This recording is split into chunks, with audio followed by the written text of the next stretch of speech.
اعوذ باللہ من الشیطان الرجیم بسم اللہ الرحمن الرحیم السلام علیکم ورحمۃ اللہ وبرکاتہ۔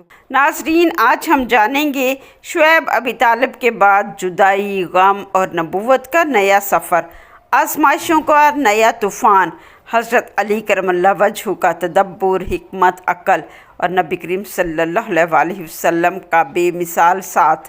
شعیب ابی طالب کا محاصرہ ختم ہوا، لیکن جیسے ہی یہ قید غم ختم ہوئی، رسول اللہ صلی اللہ علیہ وسلم اور حضرت علی کرم اللہ وجہ پر آزمائشوں کا نیا طوفان ٹوٹ پڑا۔ پہلے وہ عظیم ہستی جنہوں نے نبی کریم صلی اللہ علیہ وسلم کی ہر گھڑی حمایت کی، نبی کریم صلی اللہ علیہ وسلم کے چچا ابو طالب اس دنیا سے رخصت ہو گئے۔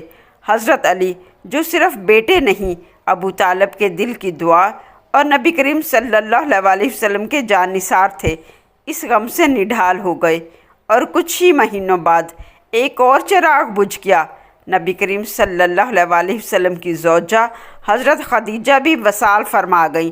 یہ دونوں غم اتنے شدید تھے کہ اس سال کو تاریخ نے نام دیا عام الحزن، یعنی غم کا سال۔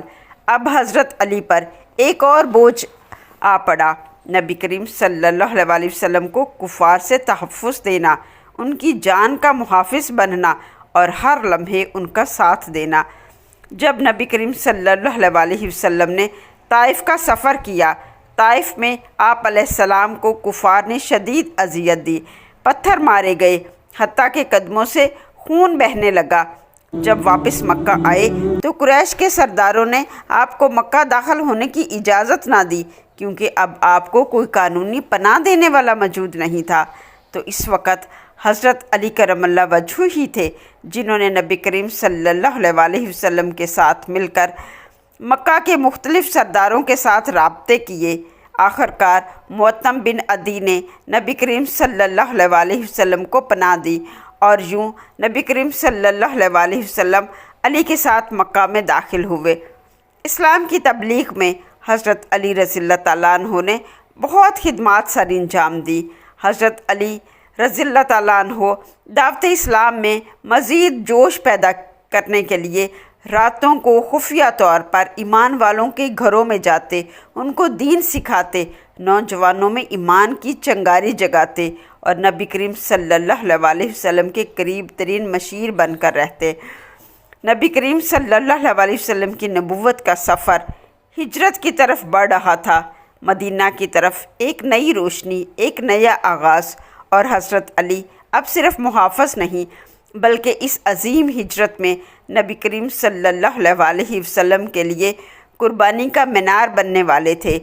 جب غموں کے اندھیروں میں سب نے ساتھ چھوڑ دیا تو اس وقت ایک سایہ، ایک محافظ ساتھ تھا نبی کریم صلی اللہ علیہ وسلم کے، اور وہ تھے حضرت علی۔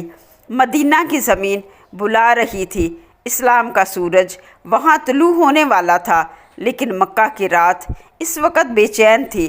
جب کفار مکہ نے نبی کریم صلی اللہ علیہ وسلم کو قتل کرنے کا منصوبہ بنایا، ہر قبیلے سے ایک ایک قاتل چنا گیا تاکہ نبی کے خون کا ذمہ کسی ایک قبیلے پر نہ آئے، اور رات طے پا گئی، وقت مقرر کر لیا گیا۔ ایک گھنا سناٹا، ایک قاتلانہ گھیراؤ، لیکن ایک نورانی ہستی اللہ کی حفاظت میں تھی۔ نبی کریم صلی اللہ علیہ وسلم نے علی سے فرمایا، اے علی، آج رات تم میرے بستر پر سو جاؤ۔ حضرت علی نے نہ سوال کیا نہ خوف دکھایا، بس مسکرا کر عرض کیا، یا رسول اللہ، اگر آپ کی جان بچتی ہے تو علی کی جان قربان ہو۔ اور پھر علی نے سجدہ کیا اور نبی کریم صلی اللہ علیہ وسلم کے بستر پر سو گئے۔ آدھی رات کو تلواریں چمکی، دروازہ توڑا گیا اور قاتل بستر پر ٹوٹ پڑے، مگر جیسے ہی کمبل ہٹایا وہاں محمد نہیں تھے، وہاں بستر پر تھا ایک عاشق، ایک محافظ، ایک جان نثار، حضرت علی۔ نبی کریم صلی اللہ علیہ وسلم نے حضرت علی کو ایک اور مقدس فریضہ سونپا تھا۔ قریش کی امانتیں جو نبی کے پاس تھیں، حضرت علی کو انہیں واپس کرنا تھیں۔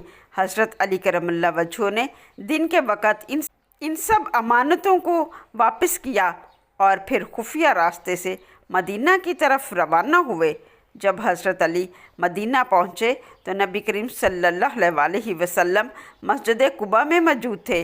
علی کے پاؤں زخمی تھے، چہرہ گرد آلود تھا، لیکن آنکھوں میں چمک تھی، ایمان کی چمک، محبت اور وفا کی چمک۔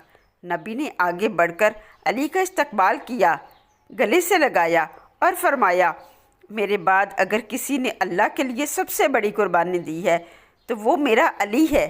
وہ رات صرف ہجرت کی رات نہیں تھی، وہ وفا، اثار اور عشق نبوی کی رات تھی۔ علی نے بستر موت پر سجدہ کر کے ایمان کا وہ معیار قائم کیا جو رہتی دنیا تک درخشاں رہے گا۔ مدینہ کی فضائیں اب نبی کی روشنی سے جگمگا رہی تھیں، وہاں محبت تھی، امن تھا اور ایک نئی اسلامی ریاست کا آغاز ہو رہا تھا۔ حضرت علی کرم اللہ وجہہ، جنہوں نے ہجرت کی رات جان دے کر وفا کی تاریخ رقم کی، اب مدینہ میں نبی کریم صلی اللہ علیہ وسلم کے سب سے قریبی ساتھی بن چکے تھے۔ نبی کریم صلی اللہ علیہ وسلم نے حضرت علی کو اپنا بھائی قرار دیا۔ جب مہاجرین اور انصار میں موافقات یعنی بھائی چارہ قائم کیا گیا تو نبی کریم صلی اللہ علیہ وسلم نے فرمایا، ہر شخص نے کسی نہ کسی کو بھائی بنایا ہے، لیکن علی تم میرے دنیا اور آخرت کے بھائی ہو۔ یہ اعلان صرف ایک رشتہ نہیں بلکہ حضرت علی رضی اللہ تعالیٰ عنہ کے علم، کردار اور قربت کی گواہی تھا۔ ایمان افروز معلومات کے لیے ہمارے چینل کو سبسکرائب کریں، لائک اور شیئر کرنا نہ بھولیں، کمنٹ سیکشن میں اپنی رائے کا اظہار کریں۔ آج کے لیے بس اتنا ہی، ملتے ہیں نیکسٹ ویڈیو میں، تب تک کے لیے اللہ حافظ۔